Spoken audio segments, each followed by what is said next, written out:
Three, two, one, ghost. Hey, everybody. Welcome to 321 Ghost. I'm your host with the silent G, Kyle, and as always, joined by my pal Natalie. Hey, Natalie, how are you? I'm doing pretty good. How are you? I am good, a little bittersweet, I suppose. October's behind us, right? Yeah. But I am excited that we are continuing through November and starting off strong. We're basically at the halfway point of our Final Destination series. So I'm excited about that. Yeah, I'm excited. I'm excited to get back into Final Destination. It's been a roller coaster of a journey, Oh gosh. and this one, hey everybody, we're talking about 2006's Final Destination 3. Ooh, Um, I got some thoughts on this one a little ooh, bit. I Yeah, got some thoughts. Yeah. yeah. Yeah. My takes might come in hot like a tricentennial firework. I don't Did you, know. did you plan all these stupid fucking jokes? Oh goodness. I'm so sorry, everyone. This movie is directed by James Wong, who directed the first one. So he's back. Mm-hmm. And remember, the director of Final Destination 2, Mysterious Circumstances. We don't know what Yeah, happened. weird. This is also the first one that doesn't have, well, at least on screen, any of the characters from the first two movies. Now Mm-hmm. you do get some Tony Todd cameos. Yeah, just the little voice, Yeah, which which is is still fine. We cute. love hearing him speak. Yes, but you don't have any returning survivors at this point. Mm-hmm. My understanding also, um, I really lean on my wife a lot as far as the series goes. I don't know why she likes this one in particular more than other horror franchises, but she gets really deep in the lore. So I Love was like, that well, what because about I that? don't. Like, what about that cop and the woman that survived Final Destination 2? And she's like, oh, no, no, no, no. They die off screen. How does she know that? Where did she learn that? It's all in like the Reddit threads and the DVD commentary and all the extra stuff that they add. I don't know. Well, I want to start by saying I'm so glad that she's so deep in that so that we don't have to be. 100%. So it's a good check-in. Now, I'm not checking her sources though, so I can't Okay, say for okay. certain, but I'm gonna say it with the confidence of someone who's certain. Yeah. I think that's fair. I just assume that anyone who maybe survived in a previous movie will end up dead in between movies. What reason do we have for them to survive? It's like how Devon Sawa, I guess, like a brick fell on his head or something. Real Yeah, so silly way to lame. go. Yeah. These two, though, I guess it was like some sort of a wood chipper accident. So at least that's colorful. I don't know Yeah. what they did. If it was like a Fargo situation. They should always just come up with the most outrageous description of like how they died if they did die off screen, just to like say it really matter of factly. Because a brick falling on someone's head, like, I mean, that could happen if you just work construction. So yeah, I think that would be really fun. But I like the wood chipper idea. I'm into that. I just wouldn't be near a wood chipper, you know? Never, Yeah. never. Yeah, Like, hey, look, it's hard to stay away from bricks. So I'm not going to they're blame Devin everywhere. Sawa. He's doing his best. Yeah. We're in an industrialized modern America, are we not? Um, so while we don't have any returning survivors, we do have a new cast headed by Mary Elizabeth Winstead, who is probably one of the two people I recognize from this movie. This and her Hmm. sister, who's played by Amanda Crew. Oh, I didn't recognize her. She's in Silicon Valley Oh, and some other random ass like teen sex comedy that like James Marsden was in. I can't that remember. sounds very And Clark obscure. Duke. I was about to say Michael Clark Duncan, but no, that's two very completely different people. Yeah, I didn't recognize her. I think I only recognize her, Mary Elizabeth Winstead and Ryan Merriman. What's Ryan Merriman from? He was in The Ring too, which is where I think I recognized his face from the most. And I think he was in like a couple of those like Disney movies that were like made for TV. Am I thinking of someone else? he looks like the type that would be in a high school musical of some sort or be on some sort of Yeah, maybe not something that sweet life popular, situation. I don't know. but yeah, like something stupid like that. So those are the things that come to mind. So I recognize his face. Everyone else is just kind of I don't know who they are. A key return for this movie is also going back to it being teenagers. How do Hmm. you feel about that? Going back to a group of teenagers versus a more kind of diverse group, older group like you have in the second one. If you would have asked me before I watched this movie this week, I would have said I prefer teenagers. But in this very specific situation, I'm really, really regretting where I stood on Final Destination 2 after watching this one because I actually, looking back, I'm like, the group of adults was interesting because you got like a variety of people. But I always love watching teenagers get butchered. Yeah, I think I prefer the second one in that regard, where like I like to see all the diverse ways someone's life can be shattered and ruined, you know? Yeah, at I all like different that. ages. Yeah, at all different ages. So, I mean, as teenagers, like I get that they're young, so it's sadder because they, had more life to live. But like at the same time, I'm like, when death is following you, they're like, oh, I have no real life problems, so I can focus fully on this. Whereas like the other one's like, I'm about to give birth. You've got like the one taking her kid to dentist appointments. Like they have to go about their everyday life with death just breathing over their shoulder rather than, just not going to class. So it feels a little like the stakes are lower. It was like the teacher in the first one, I think was the most compelling death to me, even if it wasn't my favorite, still that bus one. Yeah, we love Terry's death. It was, I just felt it was just deeper on multiple levels because I'm like, this poor just public school teacher and Yeah. all the things. All the And guilt she's harboring. Like, so like I'm watching, the first one and seeing all these, teenagers go, and I'm like, I'd love to see this as I want to see a mother and son suffer. What does that look like? Final well, Destination 2 is like, we got you covered. Do you want to have a cop? Do you want to have a mom and son? Do you want to have Jason Mewes? it's like they just threw a bunch of like careers and ages and types of people into a hat and we're like, okay, let's see what we can figure out would be getting onto the freeway at this time of day.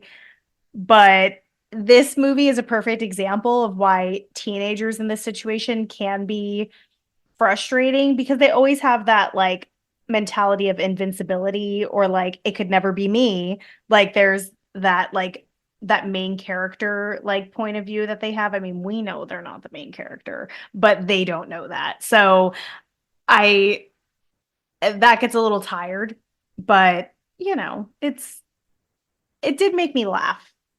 I hate these kids, I so know I I hate was this. happy.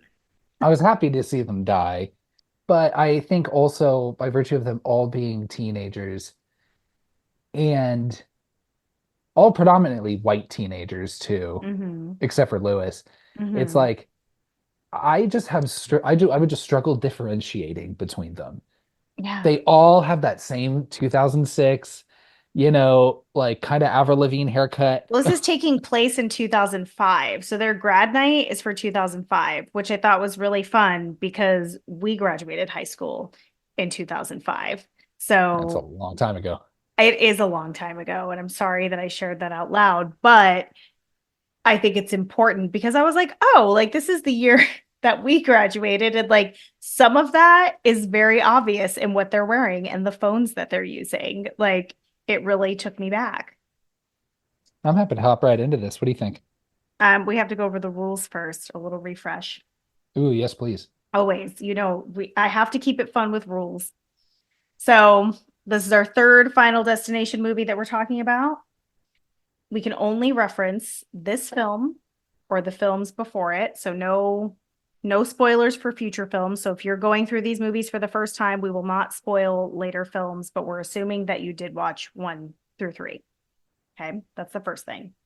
Second thing is we're going to choose at the end our favorite death. from this movie. And then, of course, we'll share our Boo score, as always. And then we'll rank the movies at the end too, between the ones that we've already covered. So it would be a ranking between 1, 2, and 3. Kyle and I get to have our own separate rankings if they don't align. Right now, we're aligned. Yeah, thank you for the reminder because Okay. I forget each month where I'm at. So I appreciate that you're keeping track. Yeah, I have all of our rankings and our Boo scores and anything that you need to reference. So we'll cross that bridge when we come to it. Wonderful. Okay, You let's ready? do it. Yeah, I'm ready. You know, I was talking about how that Mandalay Bay logo just pops up and you're like, ah, fuck, I know what I'm Yeah. in for. I'm about to find out about some shit about a previous summer or 2 summers ago. I don't know. Or you see Dimension and you're like, fuck yeah, I'm gonna watch a Scream movie. I'm very excited about this. Mhm. When I seen the New Line logo come up, I very much associate that with Teenage Mutant Ninja Turtles, the first three movies, Oh, like 90, 91, okay. and 93. So I just see that, man, just my little baby heart just gets riled up. I'm like, I'm ready for a good time. So I just wanted to share that. I love that you're walking through all the logos as we go through these films lately.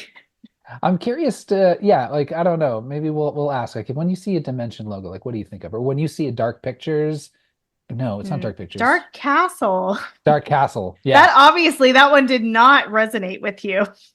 maybe. But it's like when you see that logo, like what movie do you think of? You know, Hmm. a fun game.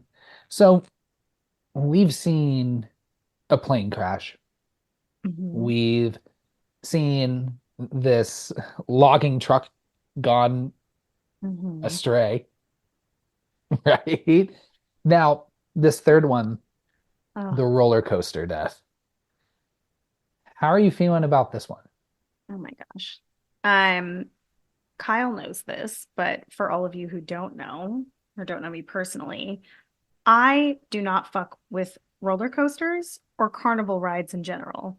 So, rides that move around and not like the actual ride itself, but like travel on trucks or whatever the fuck they use to transport them, we're not doing that.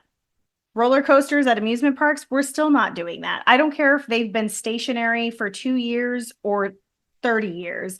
I will not go on a roller coaster. This happened before. This fear was already built in before this movie. But can I just tell you, watching this, I'm like, yes, that's what's going to happen if you get on the roller coaster. Like, it's not the thrills that I don't want to experience, it's the bolts falling out. Or, like, have we maintained this properly? Aren't you glad you asked? I could go on forever. I don't like roller coasters. And now I don't remember. You go on roller coasters, though. It's kind of like you pick your poison. Do you want this, between like traveling carnival roller coasters and Mm-mm. amusement park ones? Because you have this, yeah, the traveling carnival ones, like I just feel like they're just Ugh. put up together so quickly, and it Yeah. just And who's just putting them sounds together? Like, mm-mm. sounds like it needs, some WD-40. Who's putting all this together? Who's checking on this each day? I'm sure there's Yeah, probably, I just want to tell myself that there's some sort of safety precautions put in place, but I tell myself you've that got too. that. Yeah. You go to an amusement park, sure, maybe it seems like maybe there's a little more money investment kind of put behind More this. structure behind like maintenance and checking up on it, I'm sure. But they're also operated by teenagers generally. And they're old as So fuck. Some of those roller coasters have been rolling for longer than we have, and I do not like that at all. the first movie, you've got your airplane crash. I Mhm. still fly on airplanes. Do I think about the movie every single time? Yes. Yes. But yeah, it's still right now a necessary form of travel, so I take it, Yeah, right? we have to. I also get on freeways because I need to right But now, we avoid log trucks for Yes, sure. we do. We don't drive near them. We choose to avoid those whenever possible. Now, with roller coasters, though, I don't know what's different because, like, you're right. I actively enjoy going on Hmm. roller coasters. Hmm. Now, I don't fuck with those ones that they're on at the very beginning of the movie that just shoot you all the way up and then just drop you. I need a little more variety. You need to you need to take me through a journey, right? Give me some loops, give me some corkscrews, and Those then you can drop me. You know what I mean? those are absolutely not okay. Like all I think about is if the hydraulics fail, you're just fucking dropping down as fast as possible. Like I don't know how safe you would be in that situation, but the hard like that fall, oof, no. I don't fuck with any of that. I've been on roller coasters too, where there were times where I'm like, um, this thing didn't close or latch quite right, I I don't hate think. And that. then it starts Mm-mm. going, and you're like, okay. And then it's like that Mm-mm. drop, and then you realize there have been times, I swear to God, where I'm like dropping on like a roller coaster, and I'm like, I think if I just like let go, like I could slide right out. Oh, so just like this movie. Yeah. Yeah. But I mean, but that's not like a leaky system or anything necessarily. But yeah, I mean, just the little, what do you call those? Like it looks like a life vest. Like, but it's like the seatbelt of the roller coaster that like holds you in. Like they click. yeah, Yeah. yeah. I think you explained it What are they perfectly. called? Was the I don't know what they're question. called. You said, I said, what are they called? He said, yeah. The movie opens at this carnival. It's kind of a carnival, kind of an amusement park. Like that's way too big of a roller coaster for like a carnival. But the rest of the place was giving me just straight kind of touring carnival vibes. That's true. The roller coaster did look like it was more stationary and for some reason in the dark. Like it was not well lit over there. And I'll be clear, if there's a roller coaster at like a traveling carnival, I will not go on it. Nor have I Okay. ever in my life before. It needs to be like some sort of, you know, Six Flags. Knott's Berry Farm, Six Hmm. Flags, Disney signed off kind of situation. Hmm. But I know he said that it wasn't based on this, but I guess there was a time where I guess not too far before this movie came out, like maybe a couple years before, where Big Thunder Mountain at Disneyland derailed and I guess crushed somebody. Absolutely not. Mm-mm. Dude, Mm-mm-mm-mm. they're yeah, they Fuck that. Disneyland is like fucking Boeing levels of like covering shit up. Because Disneyland they is a death trap, and I just, mm-mm. I can't believe that. yeah, there's definitely sites you can go to that list all the deaths that have occurred at Disneyland. Yeah, there's some weird shit too. But like most of it though is like someone clearly like fucking around and finding out, you know? So at least like when I read those, I'm That's like, well, true. okay. And Yeah, to be like you're not honest, climbing off the ride or anything like that. Like, don't do things like that ever. and I feel like that can be applied to a lot of the deaths in these movies too, where it's Yeah, like, yeah, okay, like, yeah, death is being a little windy, a little spooky, sure, like as it does. let's knock a lever over, sure. Um, but sometimes some of these deaths, and we'll get to a couple of them, like, I don't know if death needed to intervene on this. Like, I think you were just gonna fucking die either way A because you lot were of an dumb, idiot. a lot of dumb things that happen. A lot of stupid actions being taken. So yeah, Death was probably just watching, like, oh, they're kind of just doing this for me. So you're introduced to our main protagonist, Wendy, played by Mary Elizabeth Winstead.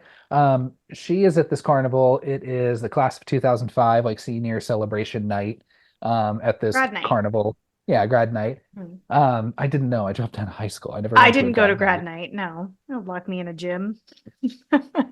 Well, no, but they had like a Disneyland night where it was like overnight. But I think also like a shit ton of other schools in the area went. So you're just like, I don't I, really. First of all, fuck the kids from the school across town. Fuck them. yeah, Um, always. TVHS, I'm looking at you. And also, yeah, I just don't, yeah, I don't know. What were you saying? I don't know. So you're introduced to her, and who's you clearly can tell, like, all right, this is the lady that's gonna have the premonition because she's just getting wind thrown at her left and right and feeling just That spooky wind is leaves hitting and stuff. hard. It is hitting especially hard in this movie compared to the others. Like Death Yeah, really wants to make himself known in wants to this blow you situation. away. Hmm. Okay. So you're introduced to her as well as her boyfriend Jason, Mhm. her best friend Carrie, I believe is her name is, Sure. Yes, it's Carrie. and her boyfriend, um, possibly soon to be ex-boyfriend, Kevin. Is it your ex-boyfriend to be no, not Kevin. Um, Kevin is the one that doesn't get on the roller coaster that's sitting next to her. Yeah, Jason is her boyfriend. That's already living in said the front. Jason. You said Jason? No, Kevin's Already not said her Jason. boyfriend though. Jason Yeah, is her but Kevin's, boyfriend. oh my God, but Kevin's Carrie's Oh, boyfriend. Carrie's boyfriend. But soon to be Too many ex white because kids. one, she dies, and two, she was going to break up with him anyway. Oh, she did say she was going to break up with him. I was going to say, does that make him an ex though? If he died on the roller coaster, or she died on the roller coaster, I don't know. I mean, She was planning it. technically, I wish not Wendy would have really. told him. Yeah. So fucking Kevin, like fucking pervert. So you have so one, this is 2006. So also like digital cameras were still very much a thing. This was before phones. Like I've seen those phones, the flip phones that they have, and they take The grainy razor. ass fucking pictures. I had a razor, and while you could take pictures with it, you couldn't take many.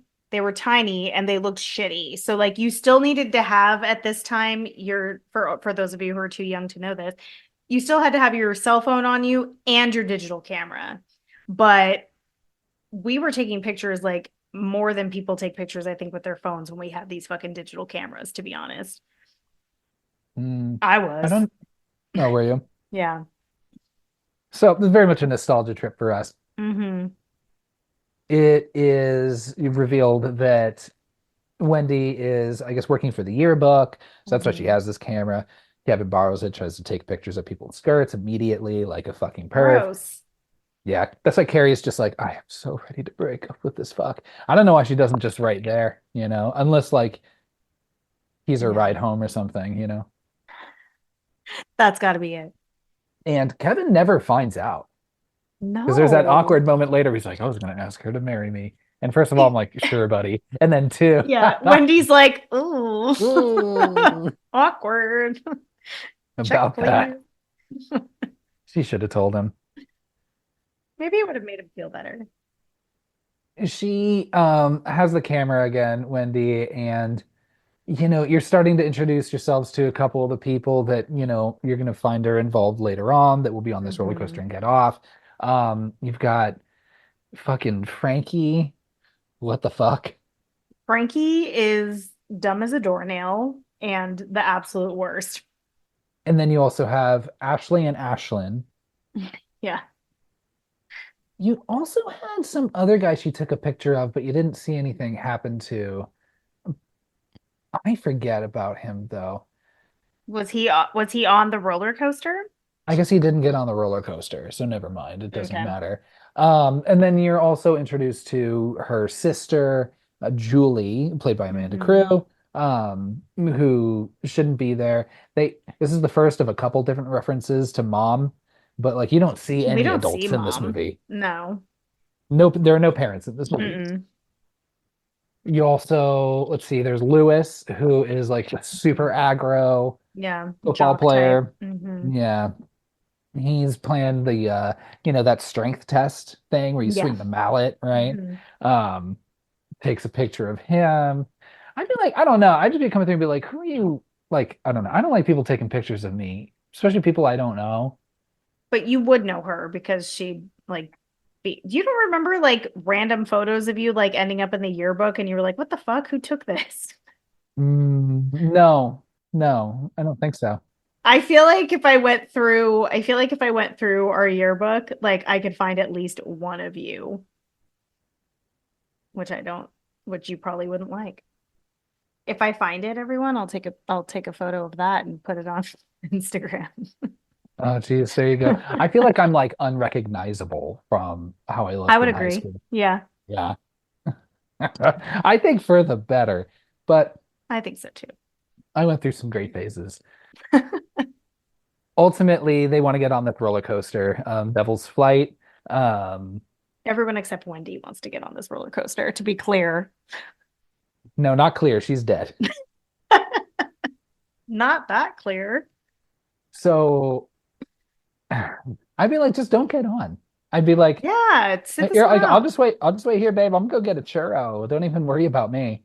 I know. Would you ever like even if it was a friend and not your like girlfriend, like you wouldn't force someone who's like that nervous to get on a roller coaster. Like we've been in situations where I was like, "See you guys when you're done." Like and I sat by myself like while you were all on a roller coaster. Like no one was like pressuring me.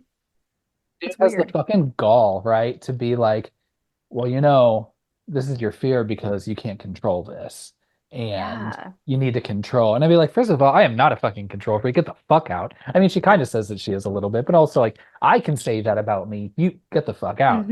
They bring that up a couple times and it doesn't seem relevant at all. It's supposed to be this kind of recurring theme, of just trying to control the things you can't control, and death being that the I get ultimate it. thing, right? I mean, I get it. I just like I Yeah. don't. We didn't need it. They're waiting in line. This is when we're introduced also to Ian and Aaron. hmm That's our emo couple. Yeah, like our emo kind of pseudo kind of gothy couple. Not really. I mean, hmm you just when black is your main aesthetic, you can be either one. Yeah. I don't think they did a good job of encapsulating like what the emo kids actually looked like in 2005. Like you get it enough that it comes across that way, but I think they could have went harder. His name's Ian McKinley. hmm Is he supposed to be like, why does he have the same last name as the school that's named He makes a after? joke about that Does in the he? beginning. Yeah, like it when they're like at school after this whole incident, like he makes a joke about his last name being McKinley and it being his school, but it's not. Like it's just a coincidence.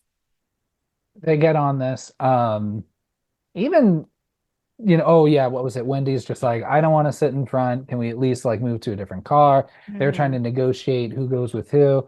Yeah. Carrie is like, fuck that.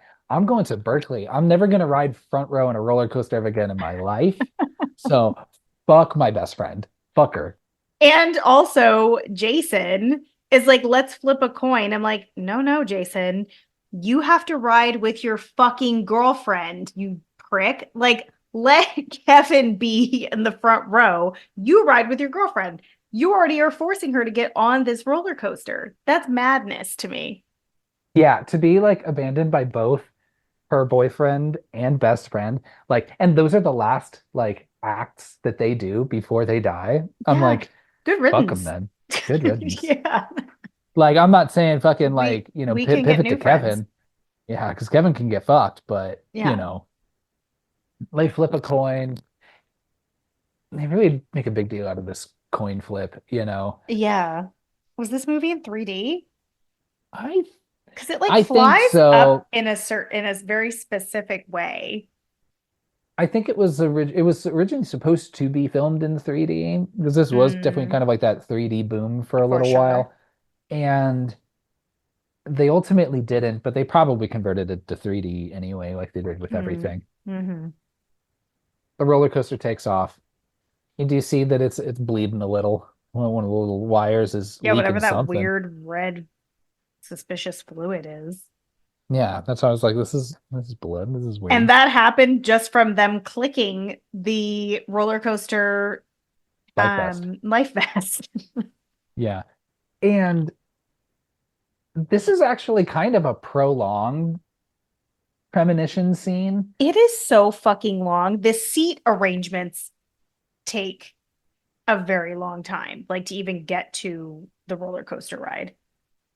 because they don't pay attention to it as much. Well, because I think they want to make it much clearer who who is going to die in what order. Because I think they like kind of slow it. I felt like I could understand that order a little better than I could in the first and second one. Because I'm like, I don't know, that shit happens so fast. I Who mean, knows if they're really following the pattern. yes and no, because and this is how it ends up being in the premonition. It's Jason and Carrie in the front row. Then rows 2 through 4 are just random people that we don't see their faces. So Right. there's 3 whole rows that are unaccounted for. Then you've got row 5 with Ashley and Ashlyn, the popular hotties. Then you've got Pervy Camera Guy behind them in row 6. I wrote this all down. Then you've got what's the jock's name? Lewis is behind Pervy Camera Guy. And also, why didn't they fill up this roller coaster? Like, what the fuck are they doing? Then you've got the emo couple, Ian and Aaron, behind the jock in row 8. Then you've got a random pair of people that we don't know who they are, which I think they address later. And then in your last row, your second to last row, you have Wendy and Kevin. That's the order they're in the premonition. And With she the did full not card. notice that her sister was like sitting literally like That's 3 rows ahead of her, 2 rows ahead of her. that's insane, and I'm gonna have to ask some questions about that later, but now is not the time. It's so fucking dumb. It is. So the roller coaster takes off and then everyone dies. Um, Everyone. In the order I just listed. in the order that you just listed. Yeah. And like with the previous 2 movies before it, she comes to, she's sitting in the back row again of this roller coaster. Mhm. And then all the things that she saw are happening again. So she's like, I need to Mhm. get the fuck off this roller coaster. Let me off. Yeah. Which she does. I don't understand. I don't feel like why the others are as compelled to get off and follow her the Yeah. same I way. so I understand the Ian or no, yeah, Ian and Aaron, because the Lewis accidentally like punches Aaron in the face. So Uh-huh. they weren't going to get back on that roller coaster after that incident, that he's trying to fight him. So that makes sense that they got off. The popular girls though, like they were just like fuck this. This is drama. I don't want it. I don't understand why they would have gotten off. And also, like, why wouldn't you just let other people off of the? I would just fucking kick all of them off and be like, y'all need to just go to the back of the line and just fill up those carts with a new group. Honestly, I would be like, hey, I'm sitting here. I'm I did it right. What the fuck? I'm not fucking related to any of these fucking people. Why do I have to go and wait in the back of the fucking line? What did no, I do? just get out of here. Absolutely, like we're starting fresh. I'd be more pissed. Like, I mean, given afterwards they probably weren't, but like if you were someone waiting in line and you saw that roller coaster go with half of those seats full, I'd be like, hello, like single riders, anyone? Like, let's get this going. We're holding up the line. These 16-year-olds don't give a shit working at this amusement park. They're doing a terrible job, honestly. Definitely. So, in all this chaos, she forgets that her boyfriend's still on this roller coaster and her best friend's still on this roller She coaster. remembered. Well, but like after she's already, halfway down, like getting out of there, she's like, "Oh, wait, Jason, my boyfriend." And he's like, Yeah, "I don't know." that's true. So you have your group that gets off, and then you have the roller coaster with the remaining people on it. That Hmm. goes, and then all those people die. From the camera looping on that on the Right. track, which I'm like, I feel like the roller coaster should be powerful enough to like rip through, like just go through that and be fine. Am I wrong in thinking that? I want to hope so. You'd think it would just crush it. So we're at some undetermined time later, because we don't know how long they have necessarily till graduation, but they are still in school. Hmm. Um, hey, public school budgets are getting slashed left and right. So they're walking around in this high school with all the lights turned off. I feel like there's not a single light on in this high Well, school. Everyone's just she's walking around in the throwing dark. away she's throwing away her textbooks. So I think that implies like they're like at least like a week out from graduation. Oh, and Ashley and Ashlyn are getting tanned for the ceremony. So that would Right. mean that we're within at least a week of graduation. I think that was really nice of They're them to saving power. offer. Yeah, it was really nice of them to offer Wendy to go with them. I actually thought so too. They kind of make them seem like they should be like assholes, but they're not. Her friends are actually more assholes than these two like popular hotties. Like they actually seem nice. Just kind of dumb. So outside of Carrie, who is she friends with? Okay, so by proximity, she's friends with Kevin because But she that's even tells Carrie's Kevin, boyfriend. like, we wouldn't be friends. We would not hang out if that wasn't that mutual connection. Poor Well, I Kevin. mean, then she's recognizing that they're friends now. I guess so. And then I guess Jason counts. I guess Lewis is not a friend. He's like Jason's serving dead. like well yeah. But I'm saying like beforehand. Lewis is serving like Carter vibes from the first one, that like Yeah. jerk jock thing where he just can't help but want to fight everyone all the time. And then, yeah, Aaron and Ian just go to high school with them and probably could give two shits. So, um, yeah, I guess they're not really friends, which I think kind of is the same situation as the first one. She's just walking around in the pouring rain, and I see just in jeans and a jean jacket. In those, Yeah, in those fucking low rise jeans. Oh, yeah, I know. Very 2005. oh God, they're so Um, bad. Kevin's like, hey, um, You look so I've been, depressed. yeah, even you're looking real depressed. Also, I've been doing some Googling, and I found that someone else had a premonition once, and a plane crashed, and then everyone just started dying in wacky ways afterwards. So she's just like, are you for fucking What? real right now, dude? Like, get the fuck out. Because to be fair, if I were Kevin and I found that out and then found out that other part at the end where like everyone starts dying afterwards, I'd be like, don't you think you'd want to do your due diligence to at least just I check mean, in on this possibility? yes, but also like I feel like he kind of jumped the gun on the research thing. Like you just started Googling that like someone had a premonition and avoided like an accident. Like there's probably a million stories like that. Like what brought up Flight 180? I guess all the crazy deaths afterwards would put that pretty high on the ranking of what would show up in your Google search. But um I probably would have kept that information to myself as to not upset her further after going through that traumatic experience. And then once Ashley and Ashlyn died, I'd be like, oh fuck, it's happening. Like, so I may have been too late for those two girls, but I think that's fine because he comes across as a real asshole. Which is essentially what happens. Mm-hmm. So she's back at home, and they talk about this charm bracelet that was a gift from her grandmother, but it was gifted to her sister, Julie. But it was in Wendy's room. So context setting, because it becomes a real issue, at least for a minute here. Yeah. And Julie comes in, she's like, that's my fucking bracelet. I want it back.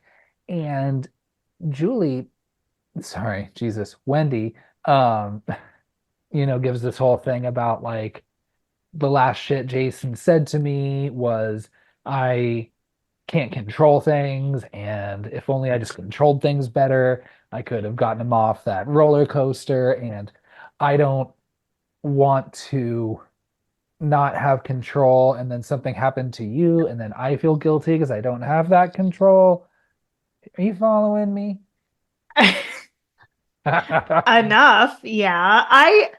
The whole control thing in regards to Death's plan, which they don't even like say that phrase in this one, which is like really heavily used in the first two. Like it's all about these like cryptic photos, but it's fine. Like I understand it enough to just let it slide, I guess. The camera, this digital camera that's owned by the school, the yearbook making class or whatever, um, Julie wants to borrow it, and Wendy's like, "Yeah, sure, who cares? You can have it, but let me charge it first." Mhm. So as she's charging it, she sees the pictures, I guess for the first time that came up on that camera. I'm Yeah. surprised she's had it like this whole time and I like hasn't looked know. even once. She's like ready to hand it over with pictures of her dead friends and shit on there. I'm like, maybe clear that shit out, girl, before you loan out the Yeah, camera. I would. But she sees the picture of her boyfriend Jason. He's giving a real weird face, but Hmm. then also surmises from this photo that also has the roller coaster track behind him that it was somehow predicting his death Mhm. in this way. Which is kind of a stretch, Yeah. honestly. Julie's like, so hey, is that camera good? And Wendy's just like, I'm still charging it. Get the fuck out. Give me fucking space. And she Yes. continues then going through all the other pictures of the people that she had taken, right? Mhm. Um, the first of which being Ashley and Ashlyn. Oof, not good for them. This camera's like the kiss of death. Yeah, 100%. It is a say cheese and die situation. It's like Ooh, kind of like yeah. it's a Final Destination plus like say cheese and die, but like the vaguest, like Hmm. I guess death is just like, look, a lot of things can happen. I just want to be flexible. So I'm just gonna have a lot of stuff in this camera or in this picture look like possibly a way to die. I don't know, Yeah. because they never really tend to get a handle on interpreting these pictures as clues, and they're always wrong. Well, and when they do, it seems to just be the catalyst for whatever actually does kill them. The same as the second one. All the panic is going to lead to more death, I think. Yeah, I think you just need to chill out. Yeah. So we cut over to Ashley and Ashlyn, who Ah, are go to this tanning bed. yeah. When I think of like the dumbest, most egregious deaths in this series, Mm. this will be a standout, This is definitely. the only one that has like gratuitous nudity, like in this franchise, right? This is So the only time you far. see boobs. Like, You see someone flashes on the back of a motorcycle in the oh, second one. yes, you're right. And those Stands out as just being very like, why? Why are we like doing this? random. Yeah, no, they're definitely like dragging this out, like this whole sequence with them being topless for sure. I was looking at the IMDb trivia, and it's like kind of sad because like they were like really reluctant about being topless and had to get Oh, that's a talked into it. bummer. Yeah. Yeah. And then like the director being like, no, it's to make the characters even more vulnerable. And I'm like, I could imagine all the fucking dickhead 80 slasher directors, or Yeah. probably all the people that said that, like just over the years to these actresses being like, no, no, it's about vulnerability. That's why you need to have your tits out. And it's Well, like, okay, dude, then have it, like just let's make it even across the playing field. And or even I don't like know. It's they it's gross. nothing specific even happens to their breasts. So that doesn't even like if they were topless for the sake of like a fun gore effect that happens with them, I'd be a little bit more forgiving. But because that has like nothing, like all the fun things that happen to them, like body wise, are on their arms and legs anyway. So they could have easily just been wearing tiny bikinis, which they probably would be. But in the defense of like those shitty tanning beds, a lot of people did go topless in them, but like they didn't need to actually show them being topless. They could just imply that they're topless. So, I mean, it's definitely a weird choice. So given that one of them keeps her bottom on, saying Mhm. that like I forget the guy, but she was like, "Oh no, he likes tan lines. He gets off on Mhm. it." And I'm like, "So why don't you keep your top on?" Or does he I mean, only like bottom tan maybe lines? it's specifically bottom tan lines, That's really which is specific. specific. Yeah, it's very specific. Like he's like, no, no, no. The top comes off, the bottom stays on. I'm gonna need those lines on the hips. I mean, like that you say it like Buffalo Bill from Silence of the Lambs. Thank you. He keeps the bottoms on. I don't know. But so you have this tanning bed death, and kind of what I was saying earlier, where I'm like, people, I don't think Death had to interfere much. Death did not have to do anything in this one. That was all them, and I think they were going to die either way. I have a lot of thoughts about this entire sequence and like some are bad and some are good, but a few things. So when they're choosing their music, this is 2005 and they're like, ew, Celine. And I'm like, okay, that would be a little bit outdated, Celine Dion. Like she wasn't having the best time in 2005. Then they're like, Britney. And I'm like, really? You bitches should fucking love Britney Spears. Look at you. They look like Britney Spears fans. Like if that's, this stereotypical picture you're trying to paint. But then they end up listening to Roller Coaster of Love or Love Roller Coaster. And I'm like, okay, it's a fun choice. Like I like when the music kicks up, but I'm like, I just don't buy that that's the song that they would choose. So there's that. Then this shelving unit that isn't properly attached to the wall falls in the most just precarious way between the two tanning beds. Like it's very funny. Like I thought this was really funny, like the way all of this plays out and just the ongoing like warning of bringing your drinks in the room. Like Don't do it. condensation is what gets them. Just condensation on a slushy cup. So all of that I think is really funny, but I do like when they start burning up and going up in flames. I actually really enjoy their deaths.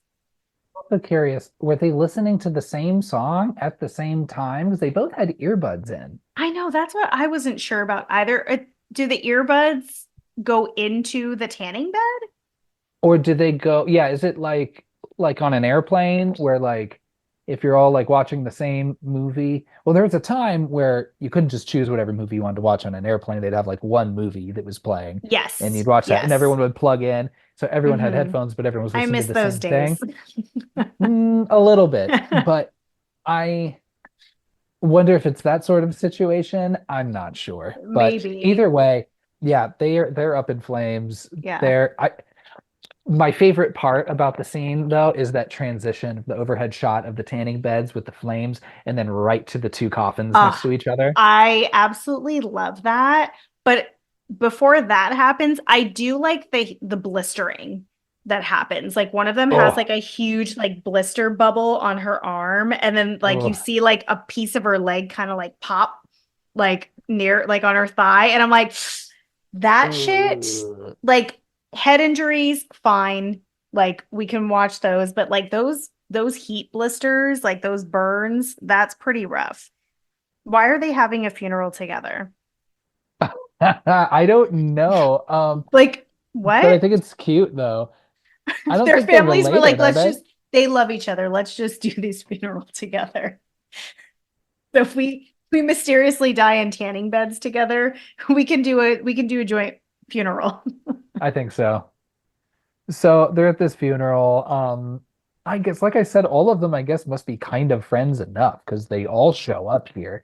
You've got Ian fucking running his mouth. You've got Aaron next to him. Lewis is like, I need a PSP. I'm bored.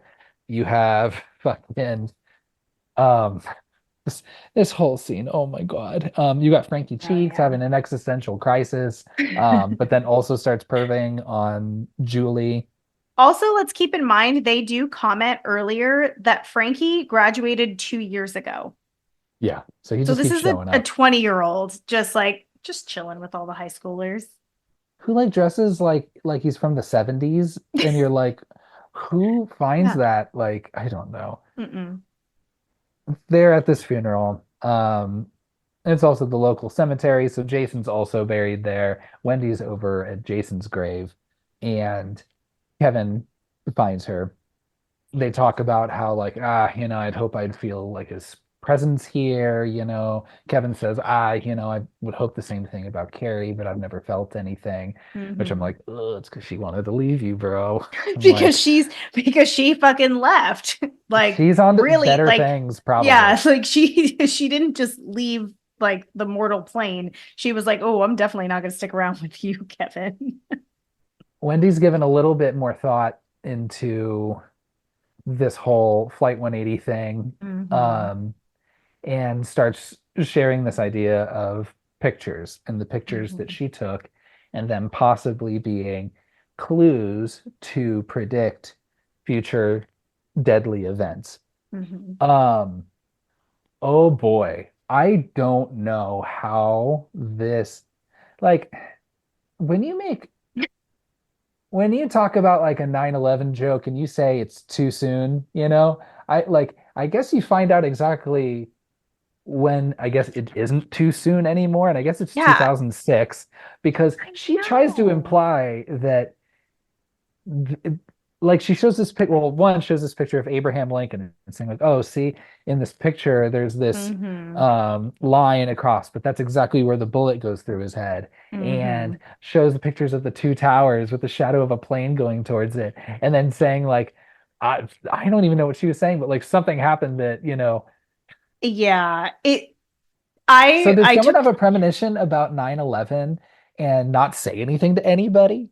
I took a note Oof. of that too because I was like, wow, that was a bold move because this is only 5 5 years. years.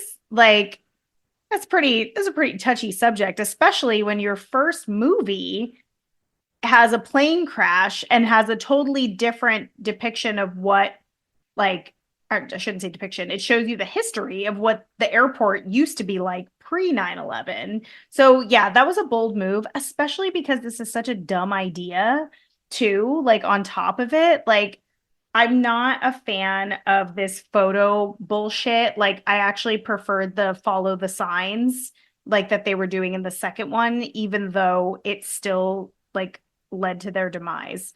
So, what I think is funny about this is as she's like now bought into it because of Ashley and Ashlyn dying, and she's like presenting this thing to him, he's like, nah, that sounds crazy. And I'm like, dude, you Where were you're you? the one who got this shit in her head. You were Googling first before people were even lining up dead. So how dare you?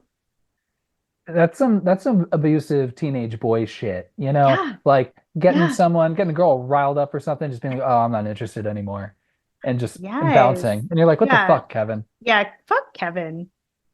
Fuck, Kevin." Yeah. Not on Team Kevin.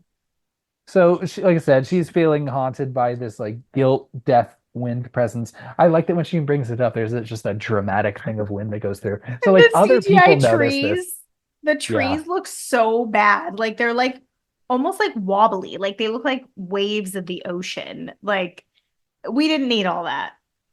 Yeah. So she faints a little bit and he's like, "Are you hungry? Let's go get you some drive-through. Come on." Which is fair. I was like, if I was 18, I'd be like, "Hey, look, I let's get you some food, but I can only afford Jack in the Box." No, So, she says I don't want to pull over and eat anywhere because I don't want people to hear what we're talking about. oh, okay, Yeah, sure. she wants to go to the drive-through. So give Kevin a pass on that one. I'm just saying what He was ready I'd to be, take her to the diner. I'd be like, "Oh, thank goodness," because I could, I'm yeah. broke. Um, so they're trying to figure out, like, looking at these photos, being like, okay, so what are we supposed to learn from these photos? Like, I don't know. Is it, Mhm. uh, are they outside? Do they trip and fall and break their hip on some grass, or did Mhm. they're next to a fan? Did they get, does a gust of wind blow them into a river? I don't know. It's like, Course it there's, blows them there's, away.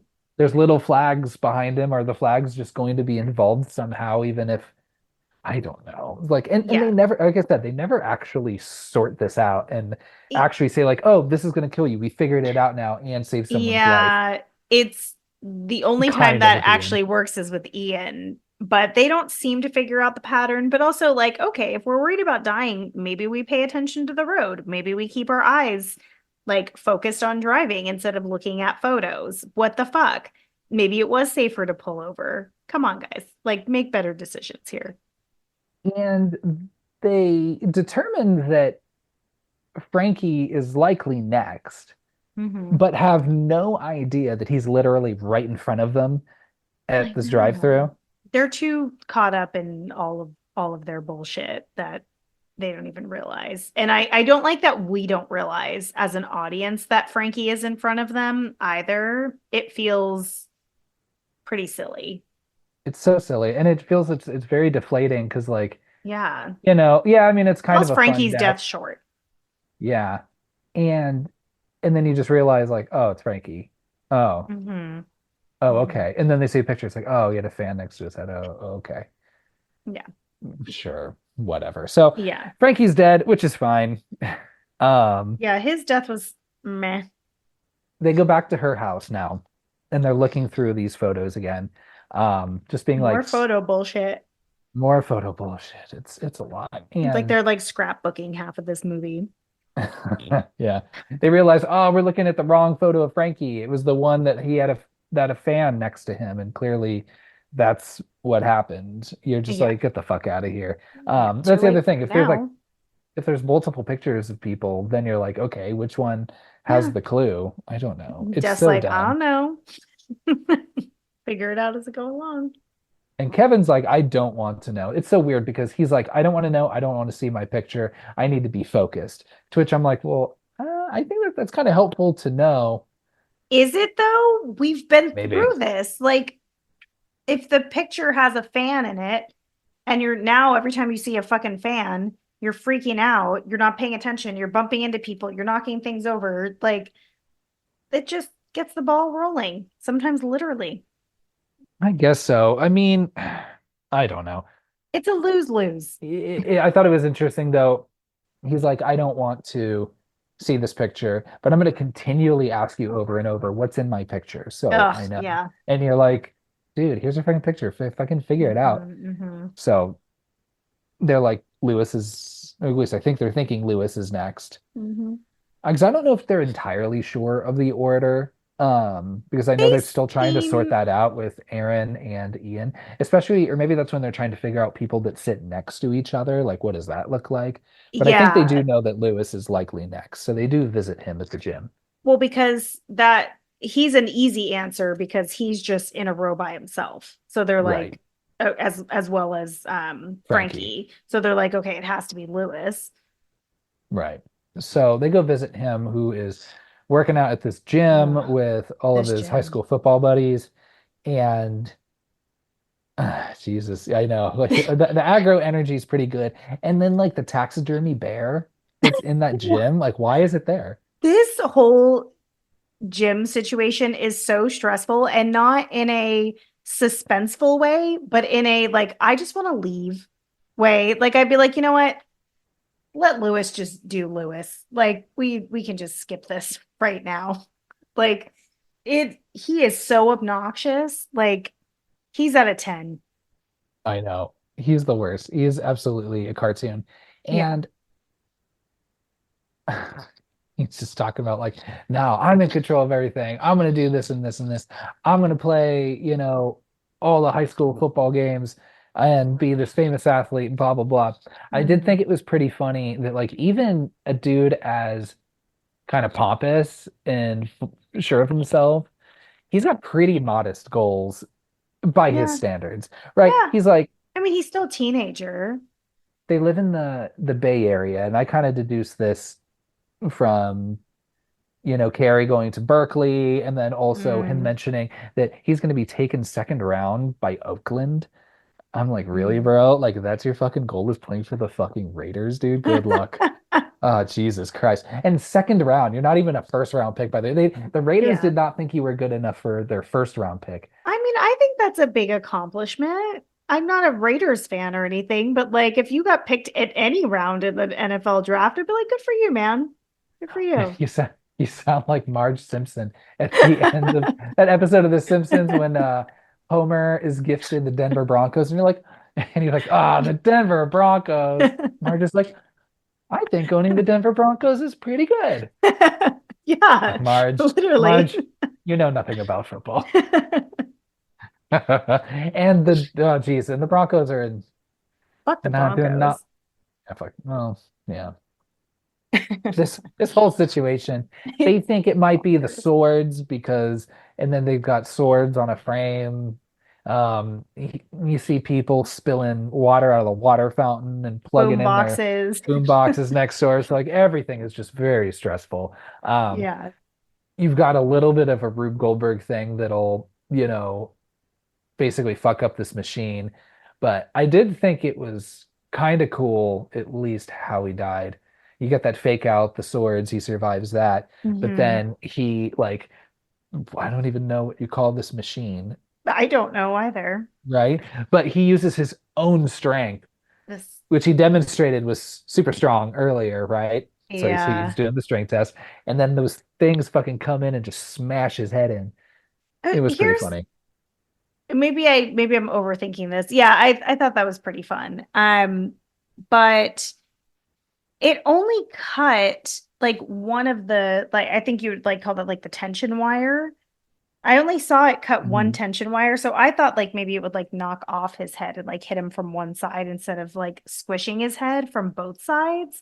That felt a Yeah. little strange, but it's okay because I don't know how that workout machinery would work without one of those tension wires, but um yeah, I do like the idea of him just like crushing himself pretty much out of being an asshole. Wendy's like, what do I do now?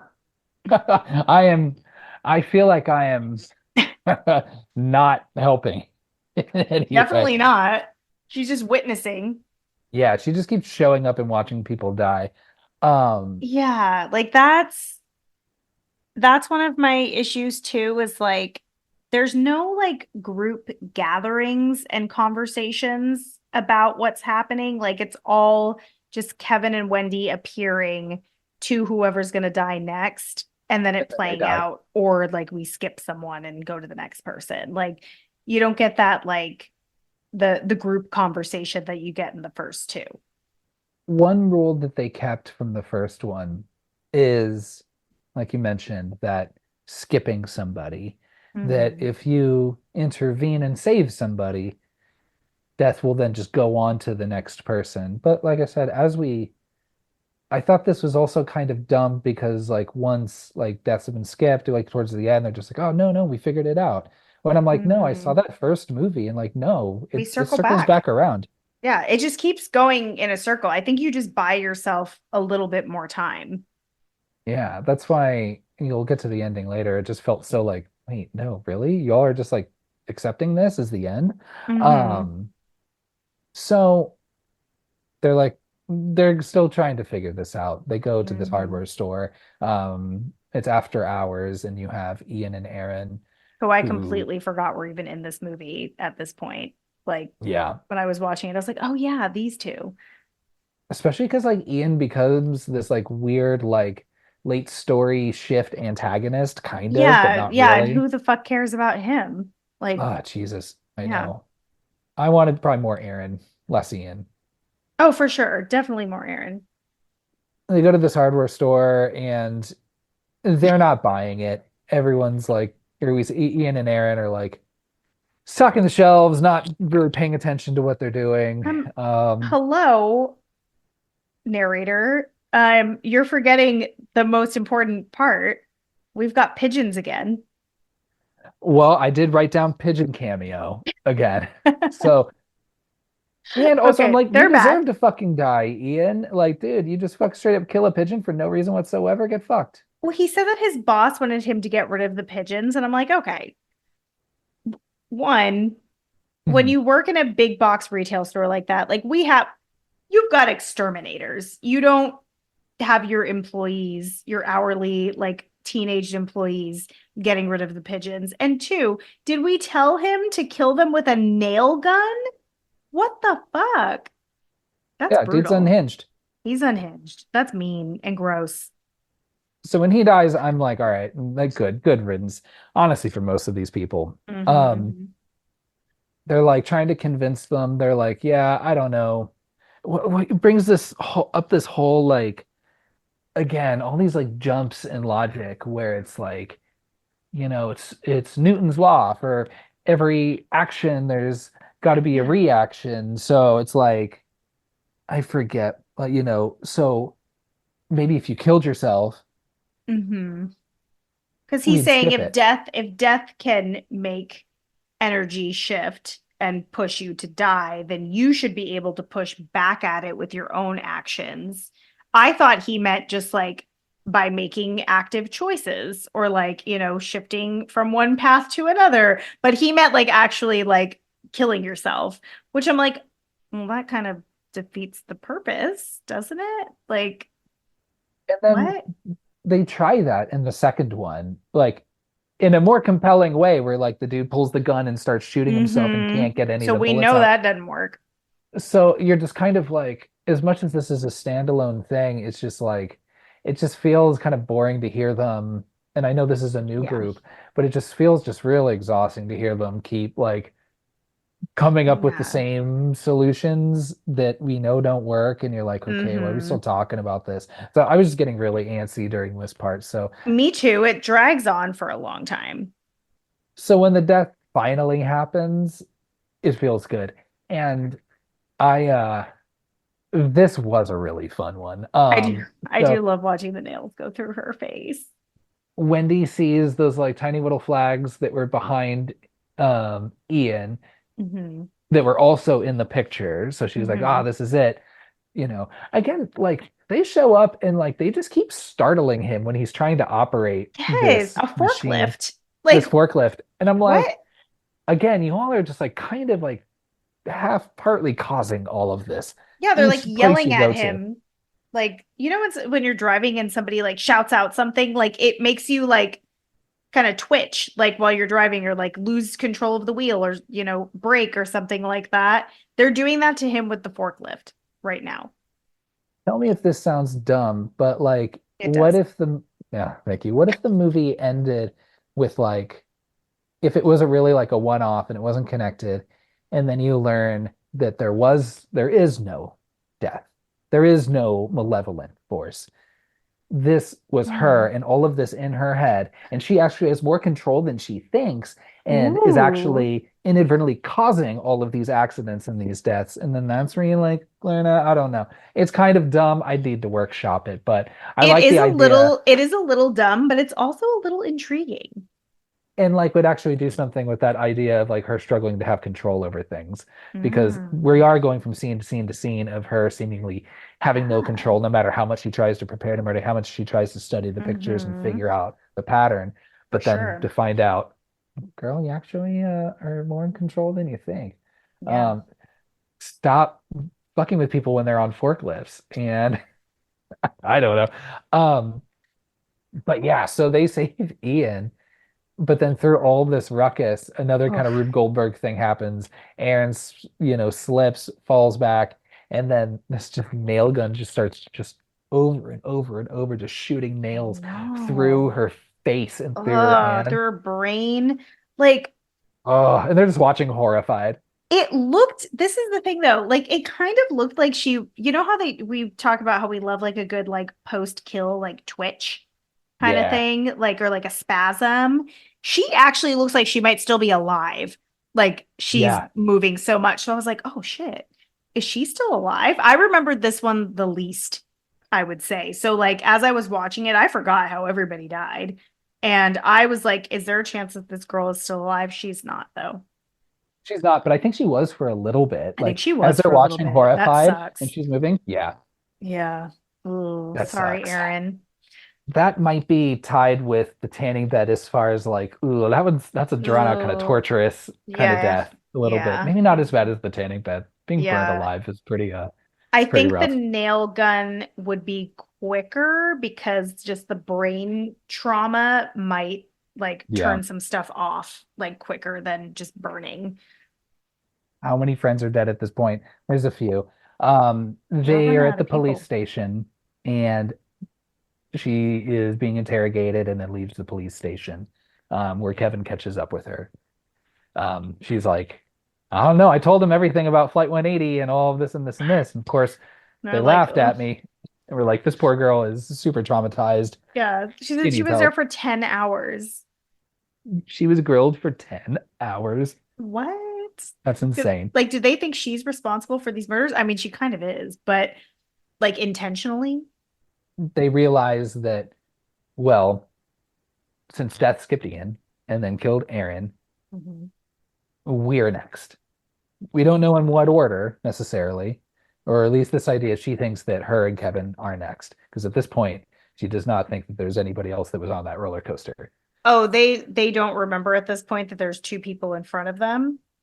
Well, this is going to be the next scene. She Oh, goes okay. home Okay. and she's like asleep at her computer. The charm Hmm. bracelet is on the desk, but Julie takes it and Hmm. leaves. Um, she is heading to the tricentennial event, Hmm. which was this mentioned at all up until this point in this movie? Because they talk about it like it's just like, oh, the tricentennial, yeah. They definitely do. But like you'd think that graduation would have like played a part here. Like I would think that that would be like your place for the big event. But yeah, they don't mention it ahead of time. And like I don't know. I don't see teenagers like running to go to this specific event. Yeah.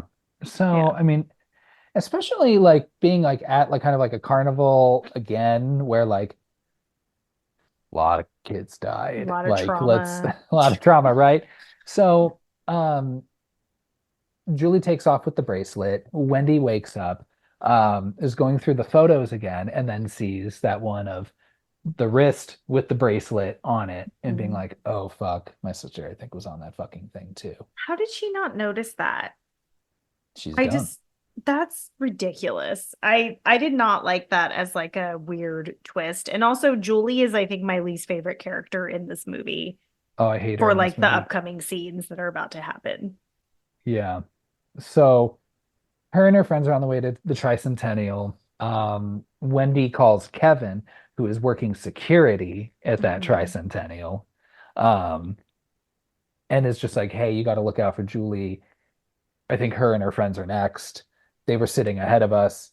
Mhm. Also, by the way, let's talk about our photos real quick. Yeah. Hers is just kind of her posing with Jason, but Jason's face is super blurred. Yeah. And then also Kevin's, where it looks like just like it like had like a really, really bright flash in his face. And that was from the photo she took of him like very early on when they're Which could be sitting at that so many table. things. I immediately thought getting hit by a car because like the bright lights like in your face or like, whatever, maybe a subway, whatever. But I they immediately went to like fireworks because of where he is. Well, he looks around and sees like all the things that are flashing, and I he's like, love "Hmm, that. okay, right." Fire. Dude's making a horseshoe, you know. And then you have the fireworks, and he's like, "Oh, you mean bright light like fireworks?" He's like, Yeah. all right, I will not be near that one. I would just leave. I'd be like, you I know would what? leave. Absolutely. High schoolers just up and quit their jobs on the spot Yeah. for way worse reasons, right? Yeah. Like he's got a valid reason to not be there. He shouldn't have even shown up, honestly. I would have shown up and been like, we got a horse, we got fireworks, we've got flames, we've got sparks, and we have a bunch of idiots. I'm out. Wendy's like, I'm on my way there. So she arrives. Kevin does try to intercept Julie, and Julie's Hmm. like, don't fucking Poorly. touch me, you fucking weirdo. Yeah. Um, and does her whole thing where she's like, how do you like this, motherfucker? And like flips him off, with those Yeah. fingers. She was doing that earlier. Yeah. Um, the things that kids do. Well, I She mean, does a lot. Like she's like Julie is like a non-character because she goes from being like sassy, flipping off the camera to like weird and elusive and just like walking away from Kevin because at that point I'd be like, what the fuck do you want, man? Like, ask him. Obviously, he has something to tell you, or he like, like you're in a public place. Um, and then she turns into like this caring, supportive sister. So she goes through like these like weird flows of being like a different character. I would have liked to see like her die at this event, but it's fine. yeah, I would have liked to see her die as well. You also have a couple dipshit kids that are fucking with a horse. I'm like, come on, like don't just like Ian, don't fuck with animals, dude. This Like movie those hates kids needed to animals. die. I know those kids needed to die. Like Death would be Yeah, like, just I for know fun. this wasn't part of my plan, but hey, while we're here, Let's throw them in. let's go ahead. Yeah. Yeah. I do take issue though with this horse situation because you we talked about horses in the like with Sleepy Hollow and now like here we are again. But when you have events with fireworks and horses are in attendance, you get horses that are trained to deal with events like this. They are trained to be around a lot of people. They're trained to be around fireworks. So one, this is not the horse's fault because Oh, somebody brought definitely him not. into this situation untrained. Secondly, where is the horse's handler? why did they abandon this horse in this situation? The reason why you can't abandon horses is because of shitty kids like these kids that have these little are those called cherry bombs? Those I little think tiny so. fireworks? Yeah, like Mhm. that's fucked. And like, come on, you little punk ass bitches. Like, leave that horse alone. That's so mean. I don't like that at all. So the horse is not at fault here, and I just want to make that very clear because the horse is about to get into some shit. And backing up a little bit too, like, okay, I'm sorry if I sound dumb. Tricentennial, that's Mhm. 300 years, correct? Yes. Okay, so this movie takes place in 2005. Okay. Oh, Okay. now I know what you're doing. 2005 minus 300 years, right? Uh-huh. Okay, you're following me? That's I'm following you. 1705. Yeah. So Ben Franklin was born in 1706. What's he doing walking around with his kite, like Inventing electricity. inventing electricity? And even like again, America was not founded until 70 years after this. So like what are they celebrating the 300th anniversary of? They said of the town. Of the town, but like then why Yeah. then No, what's that Ben makes Franklin? no sense. I'm so glad that you did this math.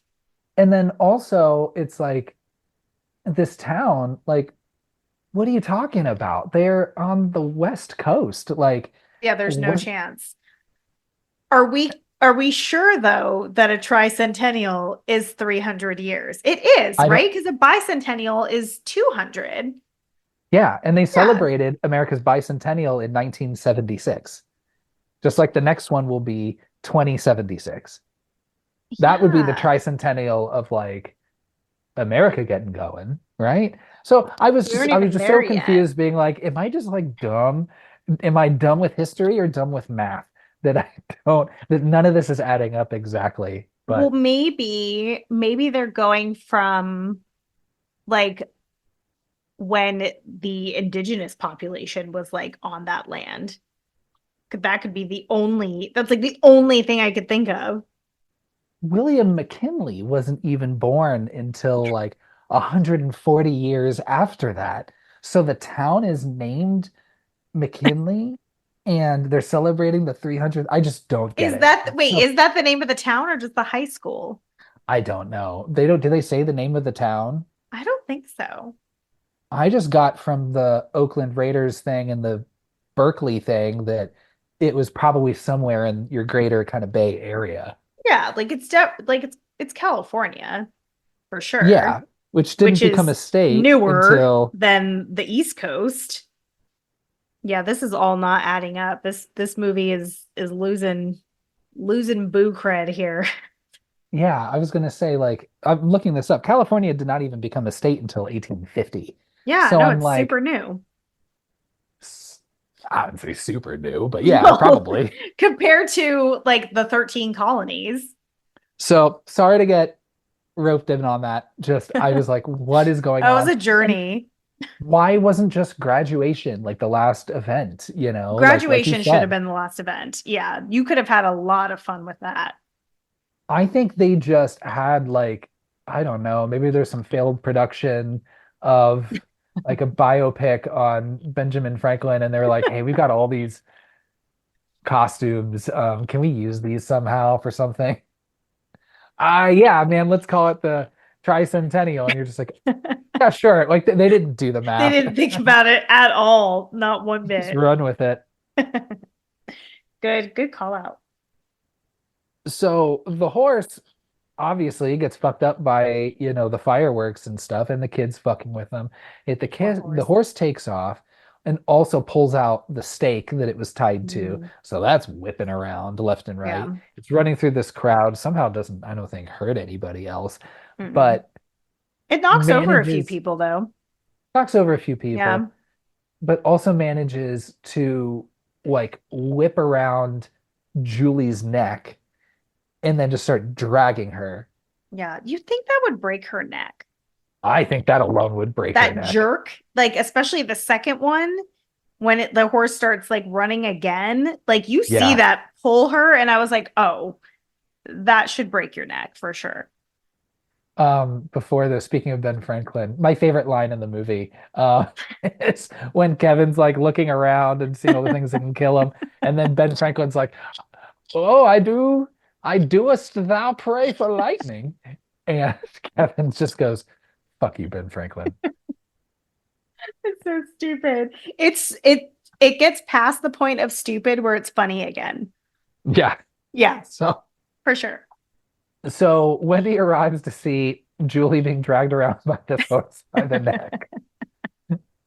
What else did What she expect? what in the photo demonstrated that a horse was gonna wrap its noose around her neck and then pull her head into a rake? Like, where did you get that from that picture that you took From of her just like her hand? her Well, I thought it wasn't Oh, I just, thought it was the oh, double flip off photo, maybe, I which she guess. does again, but still doesn't make sense. Was Kevin's there a able to horse get in the in. background? Yeah, I don't I know. don't Like, so know. Kevin's able to get there just in time, um, with a pair of scissors or something, and like was able to cut the thing, save A her. sword. He grabs a sword out of the guy's like belt holster and just starts running with the sword, which I actually really enjoy. Kevin gets better in this scene. So I guess they intervene in Julie's death. So they're like, who's next? And then ends Mhm. up being her friend. I forget her name. Amber, maybe? I can't remember. Yeah, whoever that random character is, which is a fun one. She gets impaled on that flag, and then you see her like her body just slowly Hmm. kind of going down that. I like Yeah. that. It's always fun. Also, in the meantime, Ian arrives. Ian's, Being of course, weird. been all out of sorts. He was Hmm. watching her from the parking lot at the police station earlier. He's sitting in his van, Hmm. all staring and being a creep. And then now, He was following her for a while. yeah. So he's here, he's under the idea like, oh, see, I've been skipped, so therefore I'm invincible. Which I'm like, dude, whenever anyone starts saying that shit out loud, I'm just like, You are just tempting death. but which I guess he must have tempted death, and death must just not give a fuck even about its own rules, Hmm. because then he circles back, the fireworks go off, then it like, you know, gets this crane all out of sorts that falls down and crushes him. And I'm like, Hmm. hold on, hold on, hold on. I thought Yeah. with if anything, you could kill him, sure, but it would be after you kill the Hmm. others, right? If you're gonna skip back. Yeah, because you go through the full cycle. Right. So that's why I'm Yeah. like, you're not even following your own rules at this point. Like, I mean, I know they get wishy-washy at best, right, from movie to movie, but even so that's why I think death must just be this really, just autonomous, like, you know what? Hmm. Fuck you, Ian, by the way. Fuck you. You Yeah, know well, what? because Never he's mind. being I'm gonna pause. cocky. Yeah. Yeah. He's trying to like lord over them like he has some sort of power and he doesn't.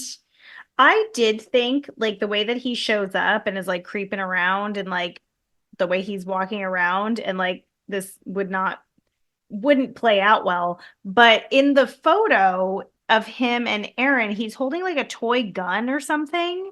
I was like, what if he just tries to shoot Wendy to like stop the chain of everything? Because that's what he's like getting at. Like I thought he was gonna pull out a gun at some point. He doesn't.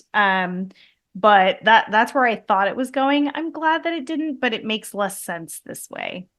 And then also, because like, yeah, everything just kind of ends with a shrug because the crane kills and smashes him, Yeah. and then that's it. They're Yeah, just and they're like, just like, oh, problem solved. And I'm like, what?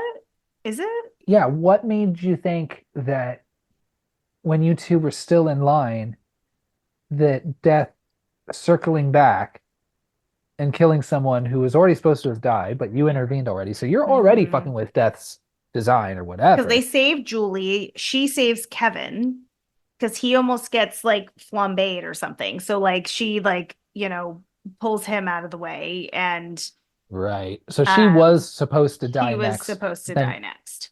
but then Ian does. And then Mhm. theoretically that's For supposed no to just reason. disrupt. Or maybe it's because, okay, oh God, all right. I hate that I'm like starting to understand this. Okay. When he says, when he talks about his like Newton's law or whatever and how this applies to Final Destination movies, like he says, he doesn't even say that someone needs to kill themselves. It's that the last in line needs to do it. Hmm. And since he was skipped, he is now the last in line. So him, Oh. I said, I'm like, Okay. Yeah, I'll take that. That's fine. that's the best I can come up with. Yeah, okay. But again, maybe giving too much credit.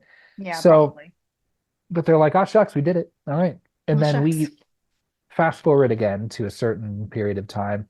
I don't know if I'd mentioned that, ever since Jason's death, that Wendy is like, I'm moving this fucking little nanosecond that I graduate. Hmm. Um, and she does. Yeah. She's in New York, Hmm. and she's on a subway, Five and months already you're later. like 5 months later. Hmm. Okay. Very arbitrary Um, amount of time. yeah, this whole thing at the end, It's it's odd. fine. So she is on the subway with her roommate and her friend. She very Hmm. much wants to distinguish the two. Especially when Julie gets on the train afterwards, and Wendy's like, "Oh, let me introduce you to my roommate and my friend." I'm sure that roommate's like, "Are we not fucking friends too? Like, I'm here riding with you on the subway. Are we Well, I good?" mean, there's a difference because if she's like, oh, like I live with this person and like they could still be your friend, but they're first and foremost, they're your roommate. Like you're going to be staying with this person, Julie. It's important that you know that they're my roommate. Yeah, I guess that makes sense. I mean, like, there's no like legally binding documents for friendship necessarily, like there are sharing a lease. So I get it. I guess maybe, yeah, Yeah. sure. You're right. You do lead with that. Hmm. I agree. Um, they're on this train. They are also surprised to learn that Jason is on this train. Sorry, not Jason, he's dead. Um, Kevin is on this train too. Yeah, which is not good. Like when we saw Julie, it was like, oof. And then you see Kevin, you're Yeah. like, oh, fuck. And even before Julie showed up, Wendy was already feeling out of sorts, being like, I'm just gonna like walk the rest of the way. I love that she sees all the ads for all the places that Uh-huh. the people in the movie like earlier died. That's really super fun, especially considering she's supposed to be in a completely different city. Yeah, I know. That Right. tanning salon felt like a small business. I don't know. I thought it was just for some a random tanning salon. I don't know if it was necessarily for the one because she is theoretically on the different side of the country, Well, I mean, for the hardware store, that could be the same one because like it looked like a Lowe's type like a chain situation. situation. Yeah, Yeah. like so I'm like the same could be said for the tanning salon, but it seemed pretty specific. And then what that there was like a tax ad that was like two things you can't escape are death and taxes. Mhm. I liked that. And that, also alluding like the stage play or the book, Death and Taxes, that Devin Saw was Mm. reading at the beginning of the Oh first movie. yes. Remember? Yeah, I Yeah. forgot about that. That's a good throwback. So this is when the next premonition starts, where the Hmm. train goes off the rails.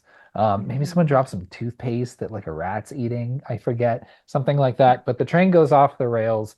Um, you find out like, so that's how Kevin dies, because at least it's like a flash from the light from the side of the subway before he gets like pulled in and Yeah. just dismembered into however many Ugh, pieces. yeah. Seeing Julie get launched out was pretty fun. Yeah, she Um, turns into just like a blood burst almost.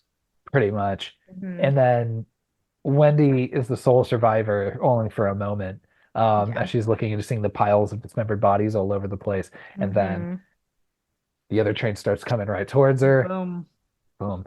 Now, thing I was wondering about this one is that now this is the first time someone gets a premonition, but like at least most times, like you're given some opportunity, like some length of time. Yeah, to change the situation. Whereas like she couldn't. It was already like way too late, and it Hmm. wasn't like she was getting off on the stop. Yeah. At that Yeah. point, what is the point of the premonition? I feel Right. like they just did that to throw the audience off, and it doesn't work. Like it No. just doesn't land. Like why? If we know that it's gonna play out that exact way. And that's the end of our movie, Final Destination 3. But that's when you get Tony Todd. He is also the voice of the conductor on the train. Yes. Did you notice his character is listed as Devil? No, but That's interesting. he's the voice of like the devil on the roller coaster. Oh, I didn't realize he was that voice too. Now I have to go back and watch it again. Oh yeah, yeah, he's both. Okay, Yeah. that's amazing. I love that. So it's been a real roller coaster ride of a movie, Natalie. I'd love to hear some taglines.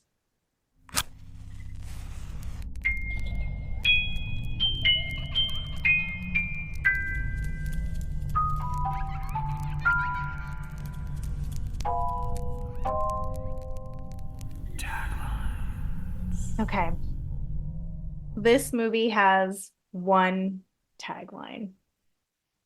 Kind of surprised. I feel like a Final Destination movie should always have at least three, Yeah. right? All right. Our one tagline. This ride will be the death of you. Okay. That's pretty good. Good. It's solid. Yeah, I was like, it's B solid enough plus. that you can get away with one, right? I like what you just said though. That could have been a tagline. Maybe. Yeah. It just reworded a little bit. It just needs to be reworked. Or just like strap in. You know what I mean? Something like that. Ooh, I like strap in. I mean, it was what did I call it? A roller coaster life vest. So it's not really doing like strapping, but I like it though. Yeah. The thoughts there. Thank you. Boo scores. Would you like me to go No, first or favorite would you kill like to? You first. want to do that first? Favorite kill first. All right. My favorite kill is the nail gun kill. Because Oh, it okay. is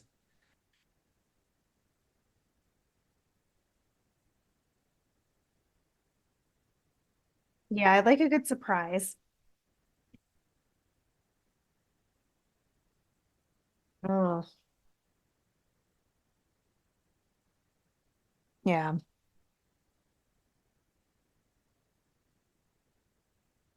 Okay. I had a feeling you were gonna go with that one. I can't help it. I love Ashley and Ashlyn's kill because it really freaks me out. Those blisters and the popping of the skin, like the color change that you see, like it hurts watching it. And then finally, like when they burst into flames is pretty fun, them like screaming. So I'm gonna go with the tanning salon for Ashley and Ashlyn. That's my favorite. it's a famous one. Yeah. A lot of the other ones are like there's a lot of lackluster stuff that happens in this one for as far as kills. Yeah. Yeah. Okay. Now boo scores. What score did I give the last two movies? This is okay. This is getting really difficult because I think we both went really high. So for Final Destination 1, we both gave it 3.5 boos. Okay. Okay. For Final Destination 2, you gave part two 2.5 boos. I gave it 1.5 boos. And now having watched this movie, I really want to adjust my boo score, but I feel like that is not allowed. That will affect my boo score for this one. I mean, theoretically, you still have to judge each movie on its own merits, not compared to the others, right? So I I think you're know. still okay. I think you're fine. I know. I know. So and right now, yeah, those are our boo scores. So if that helps you determine, I can share mine first if you want. Sure, go for it. Okay, so keeping in mind that I gave Final Destination 2 1.5 boos because I was feeling real hot headed that night, I guess. That's my favorite one so far. Um, Well, I think I the still say the first kills, one's better. The kills were really fun in the second one, but everything Hmm. else was just so boring. Um, this one is pretty silly. Like I didn't feel bored watching it, but I didn't like a lot of the kills. I'm gonna give this one one boo. I feel good about that. How about you? If you are grading them against each other, I hope to God 4 and 5 are a little better I because remember goddamn, liking 4 and 5 better. yeah. So, you had some okay kills. Yes, Mary Elizabeth Winstead herself is probably the most compelling lead person in these movies so I far. think so too, actually. She's not annoying. Like she's her acting is good. Everyone else's acting is kind of questionable, but yeah, Yeah. she's great. You don't have very memorable characters, and you don't really have Mm-mm. you've got a couple memorable kills, but eh, You don't get a lot of time. I feel like people probably even prefer the Jim death over the nail gun death, like it's just because that one's just kind of be bigger and louder. No, I would think the nail But gun. I would hope so. Um, this movie's terrible by all accounts. Jesus, I'm gonna still hedge my bets and give myself a little bit of wiggle room and say 1.5 Mm. for Final Destination 3. Okay. Well, you have that privilege because you didn't give 1.5 to Final Destination 2. But Okay. boy, I'm prepared for the movies not necessarily getting a whole lot better from here on out. Um, Mm. I could be remembering this wrong, but I think I remember liking 4 better than 3. well, we'll find out next month. Yes. So, movie rankings. We both have them ranked 1, then 2, which lines up with our boo scores. So, I'm assuming we're both aligned on this too. Yes. Now I know we don't like to change boo scores. What about rankings? I feel like I've changed my rankings before. Your ranking can change. Okay, I'm gonna go 2-1-3. Ooh, hot take. Really? Do Yeah. you want to give some context to that? Like I said, I don't really care much if it's teenagers. I liked just the different types of people that you have in the second one. True. Um, I just think about I think about that truck with logs more than I think about airplanes. That shit's just really effective for me. Granted, I see it a lot more since I drive on roads in the Pacific Northwest. Yes, Well, but it unlocked a fear that like we didn't know could be a fear. Whereas that was a like fear. you have like a fear of flying or like people are afraid of going on roller coasters, but like you're not thinking about a logging truck. And then all of a sudden Final Destination's like, hey, guess what? Here's some fucking Yep. trauma for you. Like think about this every time you see these trucks. So that's fair. I think that's a fair choice. And like I have said probably before, these movies really hinge on their death scenes, and I think the Hmm. second one has the best ones overall. The best. If I had to pick like one group so far of the three movies, it'd be the group of kills in Final Destination 2. Get a Okay. ride out of that kid with the glass pane. It's so funny. And the dude with the hooks that's smelling her hair, and I, the they're all so yeah. good. Yeah, all the kills are really good, but and I respect your change. Hmm. I am not going to make the same change. I'm gonna keep 1 as number 1, then 2, then 3. I'm keeping them in order for now. And the reason why I would still place 2 that way is because I always go back to watching the first one. Rewatchability is really big for me. Like that first one is definitely a comfort movie for me. I love the cast as well. Like that takes it a long way. I have to give it credit for that. And I like the surprise kills. Like when you think about like the first time you watched Final Destination and you saw Carter get killed at the end, like that was also a really fun little surprise at the end there. So I I like that we get a survivor that comes back, like, or that like clear survives, and then, I know that kind of counts for the second one, but I'm gonna keep them 1, 2, 3. Love it. Yeah, Okay. Hey, all. we did it.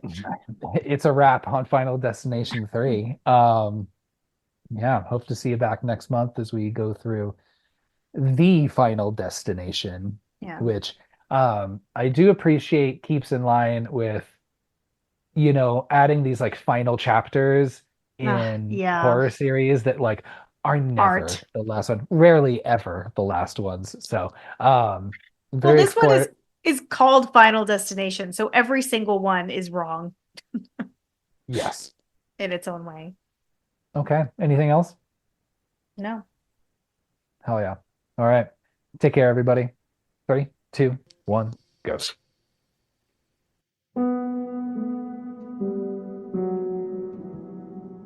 Thanks for listening to our episode on Final Destination 3. If you've been enjoying the ride, you can subscribe to our podcast and leave us a killer review on whichever platform you choose to listen. You can find us on Instagram at 321GhostPod and give us a follow. We're very active on Instagram and would love to hear from you. You can shoot an email to 321ghostpod@gmail.com to share any thoughts, questions, or recommend a franchise you'd like us to dive into next. Next week, we're getting you in the mood for pie with Pumpkinhead. Thanks again for listening, and remember, carnival rides are a hard pass. 3, 2, 1, ghost.